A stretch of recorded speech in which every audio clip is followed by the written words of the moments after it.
Assalamualaikum warahmatullahi wabarakatuh. Perkenalkan, nama saya Nurul Hayati, NIM 18053017. Di sini saya merupakan perwakilan kelompok 3, di mana materi hari ini penilaian afektif. Anggota kelompok kami terdiri atas Sekar Hidayanti dan Putri Aprilia. Masuk kita ke bagian yang A, pengertian penilaian afektif. Seperti yang kita ketahui, ranah afektif ialah penilaian terhadap sikap siswa untuk mengetahui sejauh mana perilaku siswa dengan tujuan pembelajaran yang diterapkan dan membantu semua peserta didik belajar, serta mampu membangkitkan karakter peserta didik untuk belajar. Selanjutnya, masuk ke materi yang B, karakteristik penilaian afektif. Terdapat 5 konsep, yaitu sikap, minat, konsep diri, nilai, dan moral.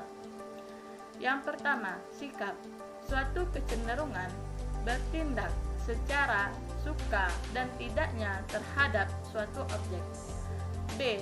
Moral, yaitu berkenaan dengan perasaan terhadap tindakan yang dilakukan diri sendiri. Yang ketiga, minat, merupakan suatu disposisi yang terorganisir melalui pengalaman yang mendorong seseorang untuk memperoleh objek khusus, aktivitas pemahaman diri, dan keterampilan untuk tujuan perhatian atau pencapaian.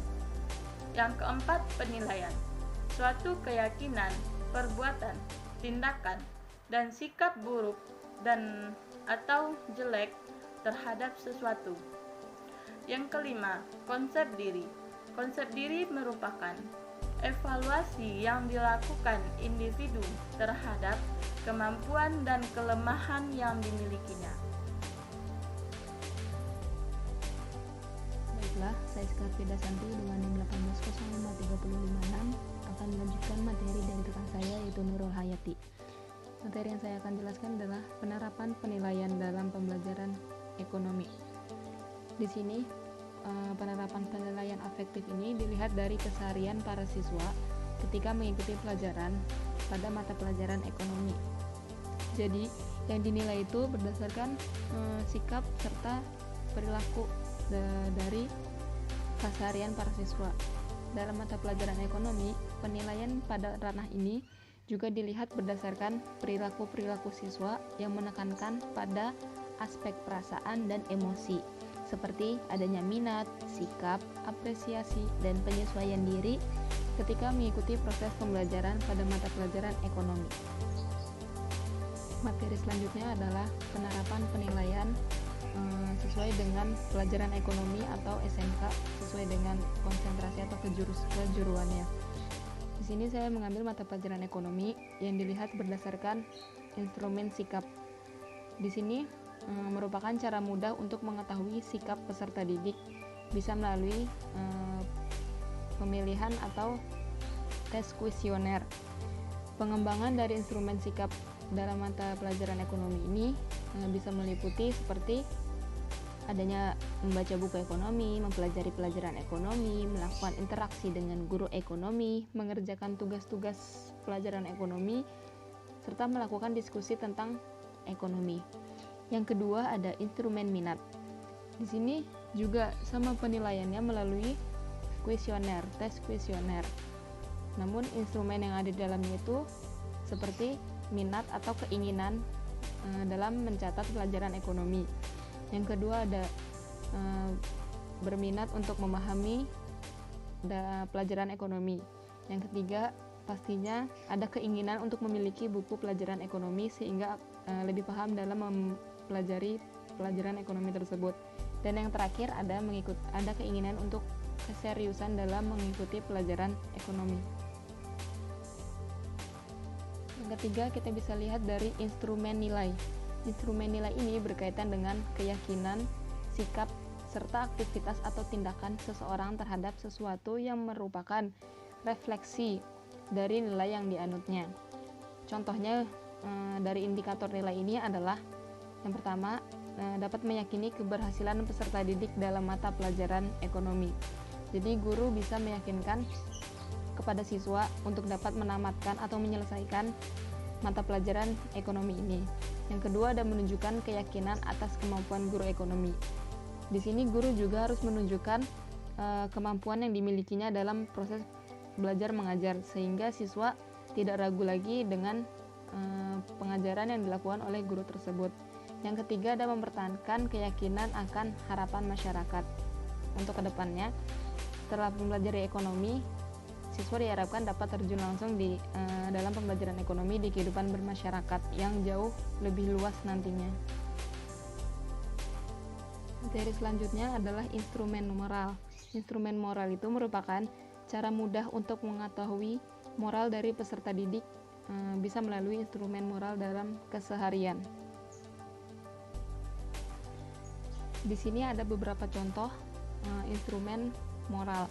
Yang pertama, bila saya berjanji pada teman, saya tidak harus menepati. Ini bukan merupakan moral yang baik, tetapi apabila dilihat dari sisi lainnya, mungkin tidak harus ditepati itu untuk orang-orang yang belum dikenal. Jadi janji tersebut tidak usah ditepati untuk menghindari hal-hal yang tidak diinginkan. Yang kedua, bila menghadapi kesulitan, saya selalu meminta bantuan orang lain. Ini juga ada sisi baiknya dan ada sisi moral buruknya. Dan yang ketiga, bila ada orang lain yang menghadapi kesulitan, saya berusaha membantu. Ini merupakan sisi moral yang baik, karena tolong menolong adalah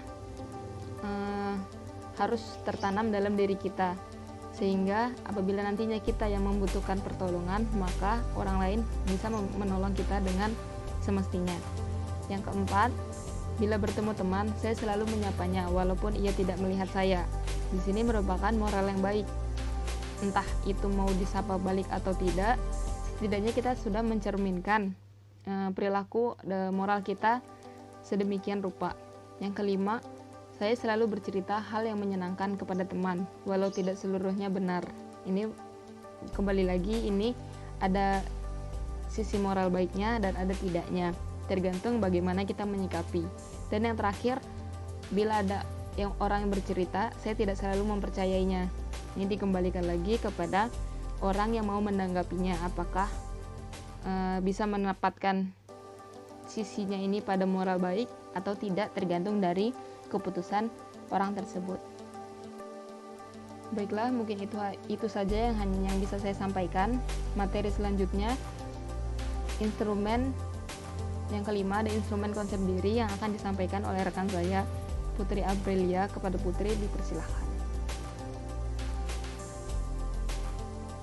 Saya Putri Aprilia ingin menjelaskan tentang instrumen konsep diri.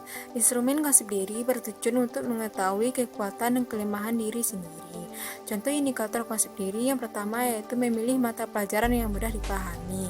Yang kedua, memiliki kecepatan memahami mata pelajaran. Yang ketiga, menunjukkan mata pelajaran yang dirasa sulit. Yang keempat, contoh pernyataan untuk instrumen. Contohnya yang pertama, saya sulit mengikuti pelajaran ekonomi. Yang kedua, saya mudah memahami ekonomi. Yang ketiga, saya mudah menghafal suatu konsep. Yang keempat, saya mampu membuat karangan yang baik. Yang kelima, saya perlu waktu yang lama untuk memahami pelajaran ekonomi. Contoh skala Thurston. Skala Thurston adalah skala yang disusun dengan memilih butir yang berbentuk interval. Setiap butir memiliki skor dan jika diurut kunci skor menghasilkan nilai yang berjarak sama.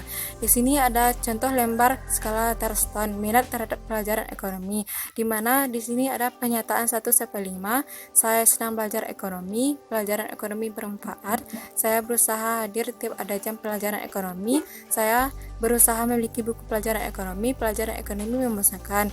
Di sini terdapat skor 1-7. Siswa dapat memilih skor 1 hingga 7 sesuai dengan diri terhadap pelajaran ekonomi tersebut. Di sini ada lembar sikap terhadap mata pelajaran ekonomi, di mana ada pernyataan 1-5, kemudian ada penilaian SS, SN, TS, STS, di mana pernyataan 1-5 adalah pelajaran ekonomi bermanfaat, yang kedua pelajaran ekonomi sulit, yang ketiga tidak semua harus belajar ekonomi, yang keempat pelajaran ekonomi harus dibuat mudah, yang kelima pembelajaran ekonomi menyenangkan.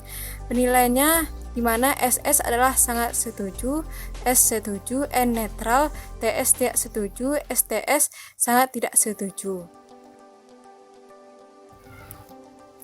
Contoh skala beda sematik pada pelajaran ekonomi. Skala beda sematik adalah skala untuk mengukur sikap, tetapi bentuknya bukan pilihan ganda maupun checklist, tetapi tersusun dalam satu garis kontinum, di mana jawaban yang sangat positif terletak di bagian kanan garis, dan jawaban yang sangat negatif terletak di bagian kiri atau sebaliknya. Di sini ada contoh skala beda sematik pada pelajaran ekonomi, di mana di sebelah kiri ada pernyataan positif 1-5. Yang pertama menyenangkan, sulit, bermanfaat, menantang, banyak. Di tengah ada skor 1-7, kemudian di sebelah kanan ada pernyataan negatif 1-5. Yang pertama membosankan, yang kedua mudah, yang ketiga sia-sia, yang keempat menjebukkan, yang kelima sedikit.